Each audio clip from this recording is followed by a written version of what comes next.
A'udzubillahi minasyaitonirrajim. Bismillahirrahmanirrahim. Assalamualaikum warahmatullahi wabarakatuh. Alhamdulillah, jumpa kembali di channel Segudang Kisah. Semoga semua sahabat channel Segudang Kisah dimanapun Anda berada, yang ada di luar negeri, di Nusantara, dari Sabang sampai Merauke, semoga senantiasa selalu dalam lindungan Allah Subhanahu wa taala, dicurahkan segala keberkahan yang masih walafiat, dilancarkan rezekinya, dipanjang umurnya, dan dimudahkan dalam segala urusan. Amin amin ya robbal alamin. Untuk kesempatan kali ini di channel Segudang Kisah akan menyajikan sebuah kisah misteri yang tentunya untuk kalian semua sahabat channel Segudang Kisah. Dan untuk lebih menjadi penyemangat kami di kru tim channel Segudang Kisah, tentunya kami butuh subscribe, like, dan juga komentar dari kalian, kritik dan saran juga, sehingga kami selalu berusaha untuk menjadikan cerita-cerita di channel Segudang Kisah ini jauh lebih menarik dan lebih baik. Dan tanpa basa-basi dan tidak usah lama-lama, kita langsung masuk saja ke cerita Segudang Kisah. Dalam sebuah kisah hidup yang dirangkum oleh narasumber yang sebut saja di sini namanya Mas Andi, dia menceritakan bagaimana kisah hidupnya yang saat itu pernah menjadi seorang pelaku ritual pesugihan. Mas Andi yang kala itu bisa dikatakan ya hidup dalam keterpurukan. Dia menjadi seorang kepala keluarga dengan 5 anak, yang juga istri yang saat itu bisa dikatakan ya hidup dalam keterbatasan, yang tak lain tidak bisa membantu untuk mencari tambahan atau mencari nafkah. Yang mana seorang Pak Andi ini pekerjaannya itu tidak nentu. Kadang dia ikut di sebuah pekerjaan kasar seperti kayak kuli bangunan, proyek, ataupun kuli panggul, dan juga pekerjaan-pekerjaan yang biasa dia lakukan sehari-hari ketika ada tetangganya yang butuh jasa tenaganya, yang tentunya itu bisa mendapatkan sebuah keuntungan ataupun upah dari tetangganya itu. Dengan keadaan seperti itu yang kurang lebihnya hampir 20 tahun berkeluarga, dikaruniai 5 orang anak ini dengan pekerjaan yang sangat-sangat minim, tentunya seorang Pak Andi ini bisa dikatakan ya hidup dalam keterpurukan, kesusahan, bahkan kata kasarnya itu ya dalam hidup kemelaratan. Dalam kehidupan seorang Pak Andi ini selama kurang lebihnya 20 tahun itu, dia mencoba untuk mengadu nasib yang tak lain lewat jalan pintas. Ini memang sudah direncanakan oleh Pak Andi kala itu, di mana dia yang harus menghadapi kenyataan bersama istri dan keluarganya yang selama 20 tahun itu tidak bisa menikmati apa yang pernah dia saksikan ketika bekerja di orang-orang yang berada. Hal itulah yang mendorong seorang Pak Andi yang menginginkan agar hidupnya itu jauh lebih baik dari keadaan dia dengan 5 anaknya ini. Sampai singkatnya, seorang Pak Andi ini berusaha mencari informasi dari satu tempat ke tempat yang lainnya yang terkait dengan tempat pesugihan. Kurang lebihnya hampir 3 bulan dia mencari tahu dari satu informasi ke informasi yang lainnya, sampai singkatnya dia ketemu dengan salah satu juru kunci pesugihan yang sebut saja di sini namanya Mbah Wiro. Setelah pertemuan dengan Mbah Wiro itu, seorang Pak Andi memberitahu keinginannya yang tak lain ingin menjadi orang yang kaya dan ingin merubah keadaan hidupnya yang selama ini tidak pernah merasakan sedikit pun kebahagiaan tentang materi. Dari apa yang disampaikan oleh Pak Andi ini tentunya sebagai juru pesugihan, yaitu Mbah Wiro. Mbah Wiro sempat mengatakan ke Pak Andi, "Kamu Pak Andi, datang ke sini kamu sangat tepat. Aku akan mengabulkan apapun yang kamu inginkan, tapi dengan satu syarat. Kamu siapkan tumbalnya." Dan saat itu Pak Andi yang tanpa pikir panjang, dia langsung mengiyakan apa yang menjadi syarat tersebut. Dan syarat itu tak lain adalah tumbal nyawa. Saat Pak Andi sudah menyiapkan tumbal nyawa itu, Mbah Wiro kembali menanyakan ke Pak Andi, "Siapa yang akan kamu serahkan?" Pak Andi pun menyerahkan satu nama yang tak lain anak bungsunya yang baru berusia 2 tahun. "Mbah, ini Mbah, nama anakku Mbah. Usianya baru 2 tahun. Kira-kira bisa ndak Mbah?" Si Mbah Wiro tertawa. Bagus. Dengan syarat ini kamu akan mendapatkan apa yang kamu inginkan. Baiklah, sekarang kamu pulang dan persiapkan segala sesuatu yang terkait dengan sesaji dan maharnya. Masalah ritual nanti si Mbah bantu. Iya Mbah. Setelah Pak Andi mendapatkan sebuah penjelasan yang sangat gamblang terkait dengan maharnya berapa, jenis sesajinya apa, dan harinya yang sudah ditentukan ini. Pak Andi, dia yang sampai di rumah ini menjelaskan ke istrinya, "Bu, aku sudah mendapatkan solusi. Aku bisa jadi orang kaya, Bu." Dan istrinya Pak Andi pun menanyakan, "Bisa jadi orang kaya dari mana, Pak?" Ibu tahu kan, selama minggu-minggu ini dan bahkan berbulan-bulan ini, Bapak sering pergi. Tahu enggak Bapak pergi kemana? Bapak itu nyari tempat pesugihan. Pak, Bapak ini jangan gila, Pak. Ini semua enggak benar, Pak. Ini salah. Itu sesat, Pak. Aku enggak rela kalau Bapak seperti itu. Bu, dengar. Bapak ini sebagai kepala keluarga. Apa Ibu kepingin dengan keadaan Ibu yang seperti itu, cacat fisik, tidak bisa membantu Bapak nyari uang, sementara anak-anak kelaparan, hutang yang sudah tidak diizinkan? Apakah akan seperti ini terus, Bu? Aku tidak sanggup, Bu. Sudah 20 tahun lebih aku hidup kere, Bu. Ibu harus mengizinkanku. Kalau Ibu tidak mengizinkanku, Ibu sendiri yang akan aku jadikan tumbal. Pak Andi itu sempat mengancam istrinya dengan menjadikan syarat tumbal kalau dia tidak mengizinkan. Sampai akhirnya seorang istrinya Pak Andi pun kala itu dengan keterpaksaan, "Iya, Pak, aku nurut. Tapi jangan bunuh aku, Pak. Jangan bunuh anak-anak." "Iya, Bu. Iya, tenang saja. Pokoknya Ibu akan menikmati apa yang aku lakukan bersama Mbah Wiro." Saat itu Pak Andi yang sudah mendapatkan izin dari istrinya. Tentunya Pak Andi berusaha mengumpulkan pundi-pundi uang yang tak lain untuk mahar dan juga beberapa hal yang lainnya yang terkait dengan ritual pesugihan. Sampai singkatnya 1 bulan, seorang Pak Andi dengan jerih payahnya, dengan keringatnya, dia kumpulkan uang yang saat itu totalnya itu mungkin kurang lebihnya hampir 3 jutaan. Uang 3 juta itu dibawa ke Mbah Wiro.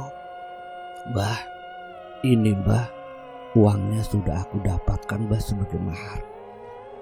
"Bagus, Andi. Kamu sudah mendapatkannya. Kamu tunggu di sini. Kamu nginep di sini 1 malam.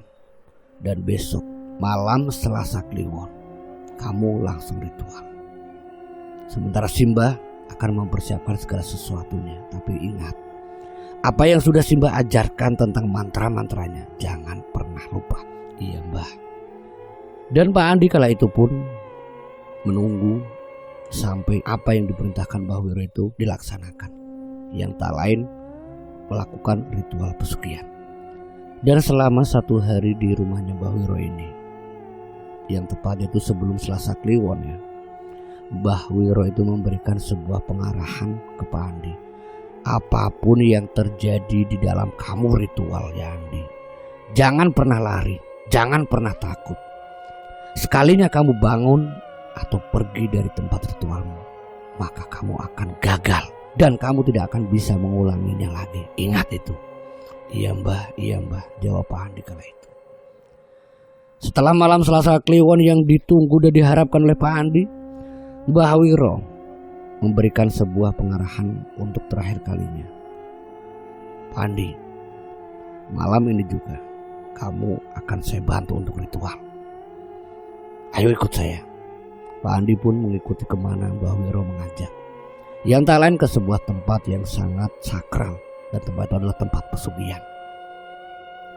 Setelah di tempat pesugihan itu, seorang Mbah Wiro meminta sama Pak Andi untuk duduk, dan Simbah akan sowan di sini. Dan kamu ikuti apa yang Simbah baca." "Iya, Mbah," jawab Pak Andi saat itu.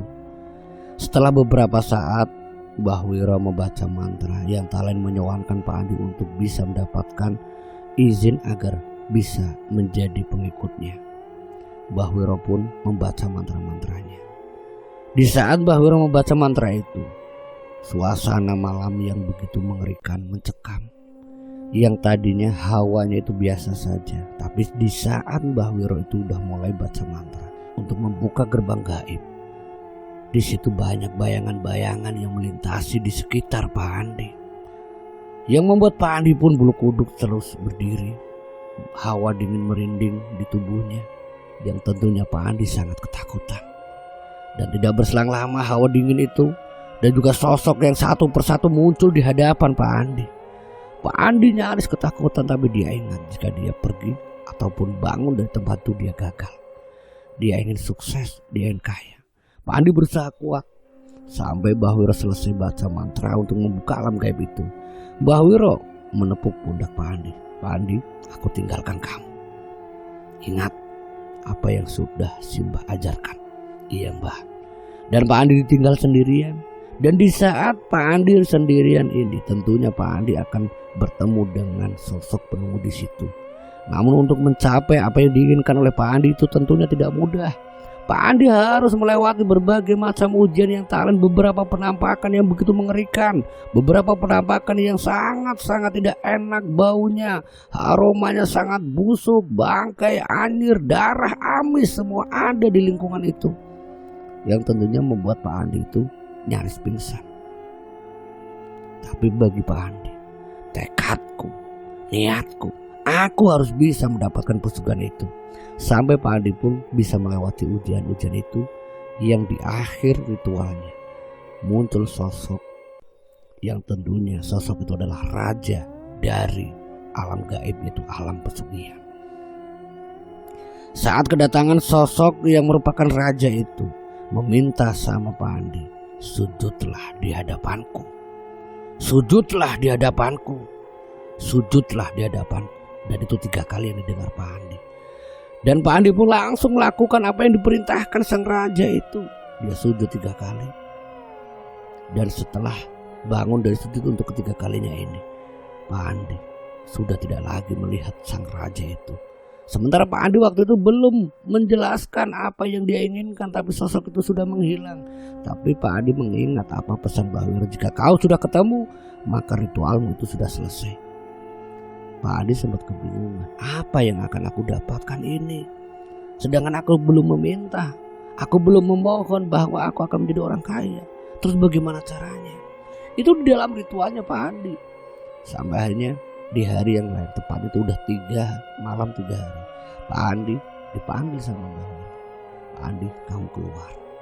Di saat Pak Andi ini keluar, tentunya Pak Andi yang masih kebingungan dengan apa yang harus dia lakukan, dia menanyakannya ke Mbah Wiro, Mbah, aku harus bagaimana Mbah? Aku sudah ketemu Mbah dengan penunggu itu Mbah. Aku bahkan disuruh sujud Mbah. Pak Andi, dengar, kamu ini sudah selesai ritual. Tapi ingat, ritualmu itu bisa menjadi bumerang kamu jika nanti sesampainya di rumah. Kamu akan menyaksikan sendiri apa yang sudah kamu lakukan sebelumnya. Apaan Mbah? Anakmu si bungsu tentunya sudah tidak bernyawa. Dan pesan Simbah, janganlah kau bersedih. Pura-pura boleh, tapi jangan larut dalam kesedihan itu. Karena itu semua adalah keinginanmu. Satu hal lagi untuk kamu, Andi. Siapkan kamar untuk ritualmu, seperti apa yang sudah kau lakukan di tempat itu. Sesaji yang penuh, dan buat kamar kosong untuk ritual kamu. Maka dia akan datang dan memberikan apa yang kamu inginkan. Iya Mbah. Dan Pak Andi yang sudah mendapatkan saran dari Mbah Wiro. Dia langsung bergegas pulang. Dan sesampainya di rumah, Pak Andi yang mengetahui bahwa anaknya ini pasti meninggal, Pak Andi pun berpura-pura untuk bersedih karena saat sampai di rumah ini, Pak Andi mengetahui secara nyata ada bendera kuning di depan rumahnya yang menandakan di rumah itu lagi ada berduka. Saat itu Pak Andi berlari di sepanjang jalan menuju rumahnya. Dia teriak-teriak sendiri, anakku, anakku, anakku, anakku. Dan sesampainya di rumah dia melihat sendiri apa yang dia saksikan, yang talent anaknya yang paling bungsu, anak yang masih berusia 2 tahun itu meninggal dunia.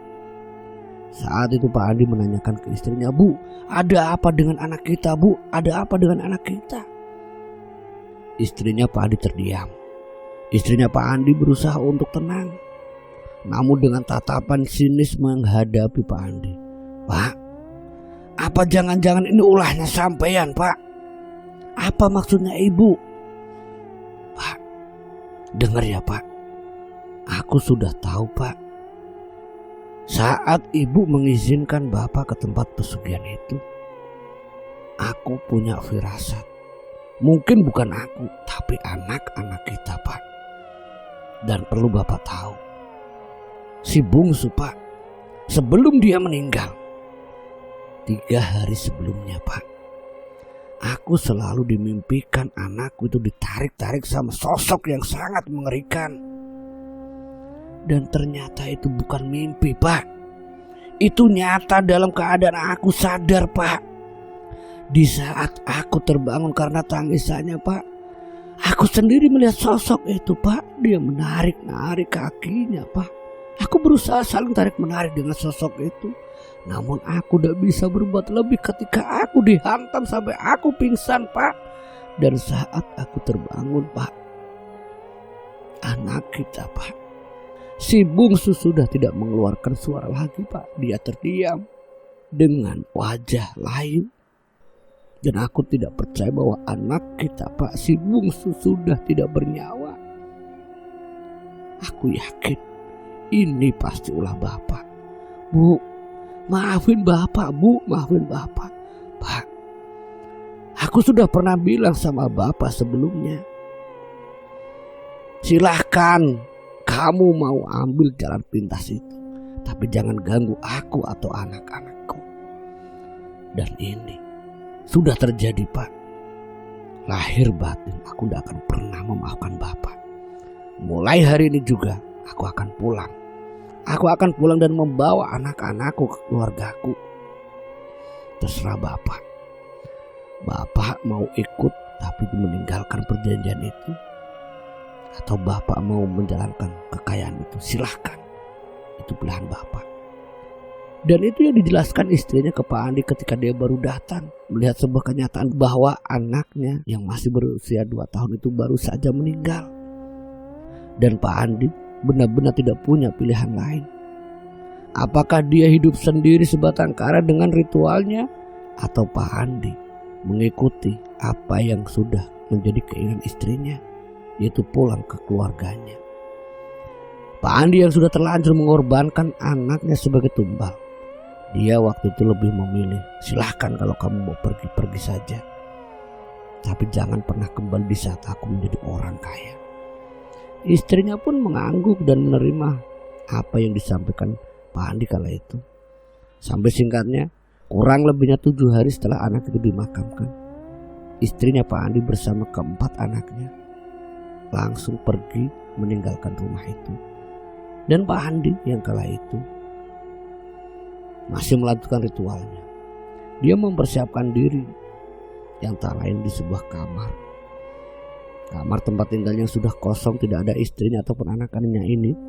Pak Andi yang di saat ritual untuk kali pertama di rumahnya ini, dia didatangi sosok yang pernah meminta Pak Andi untuk sujud, dan dia adalah sang raja pesugihan. Namun saat itu Pak Andi yang kedatangan sosok sang raja ini, Pak Andi tidak bisa berbuat apa-apa karena sang raja itu benar-benar murka. Saat itu sang raja yang terlihat tidak suka dengan apa yang dilakukan oleh Pak Andi, karena Pak Andi melupakan satu hal yang disarankan oleh Mbah Wiro yang tak lain, jangan menampakkan kesedihan. Tampakkanlah kebahagiaan bahwa kamu akan mendapatkan kekayaan. Tapi Pak Andi lupa akan apa pesan dari Mbah Wiro. Sampai Pak Andi ketika kedatangan sosok sang raja itu, dan begitu saja sosok itu menghilang.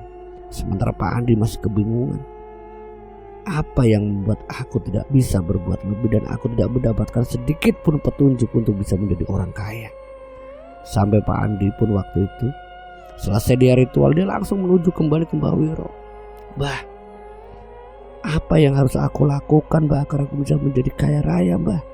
Aku sudah ritual di kamarku Mbah, tapi aku tidak dapat apa-apa Mbah. Andi, dengar sih Mbah, ritualmu itu sudah gagal. Gagal bagaimana, Mbah? Aku sudah menyerahkan tumbal anakku sendiri, Mbah. Bahkan istri dan anak-anakku sudah meninggalkan aku, Mbah. Hei, dengar Andi. Kamu tahu sebab apa kamu gagal? Sudah aku bilang sedari kemarin. Jangan kau tampakkan kesedihan di hadapan raja pesugihanmu. Karena kesedihan itulah kamu tidak bisa lagi melanjutkan ritual itu. Pulanglah kamu, Andi. Pak Andi pun masih kebingungan kala itu. Dia kembali menanyakan ke Mbah Wiro, Mbah, terus apa yang harus aku lakukan, Mbah, agar aku bisa menjadi orang kaya? Si Mbah tidak bisa berbuat lebih. Sudahlah, pulanglah. Kamu sudah gagal dan kamu tidak bisa menjadi orang kaya. Pak Andi pun kala itu hanya terdiam dan dia langsung pamitan sama Mbah Wiro. Begitu kecewa dan menyesalnya seorang Pak Andi yang sudah ritual, yang sudah menumbalkan anaknya. Tapi Pak Andi tidak bisa mendapatkan apa-apa karena satu hal yang menjadi pantangan yang dia langgar, dan pantangan itu yang membuat murka sang raja pesugihan. Dan itulah kisah Pak Andi yang pernah melakukan sebuah ritual pesugihan yang dengan sengaja menumbalkan anak kandungnya, yang ternyata dengan tumbal pun tidak membuat seorang Pak Andi bisa lepas dari jeratan pesugihan yang tak lain gagal mendapatkan kekayaan. Karena sebuah pantangan benar-benar menjadi nyata ataupun petaka untuk dirinya. Yang singkatnya Pak Andi, yang setelah dia sudah tidak berbuat apa-apa, hanya bisa pasrah, hidup sebatang kara, kurang lebihnya hampir 2 tahun semenjak ritual itu. Dia tidak jadi orang kaya sedikit pun. Bahkan hidupnya makin susah sampai Pak Andi hidup dalam keadaan sakit-sakitan. Ini yang dialami oleh Pak Andi sama istrinya, yang mungkin mengetahui kabar bahwa sang suami yang namanya Pak Andi itu sakit. Dia datang, dia merawat, sampai akhirnya Pak Andi pun bisa kembali ke jalan yang benar bersama istri dan keluarganya. Itulah kisah hidup seorang Pak Andi, yang mana dia pernah lalai dan sesat, yang tak lain menduakan Allah Subhanahu wa Ta'ala. Semoga dari kisah ini kita bisa ambil hikmah dan pelajarannya. Jumpa kembali di channel Segudang Kisah. Wassalamualaikum warahmatullahi wabarakatuh.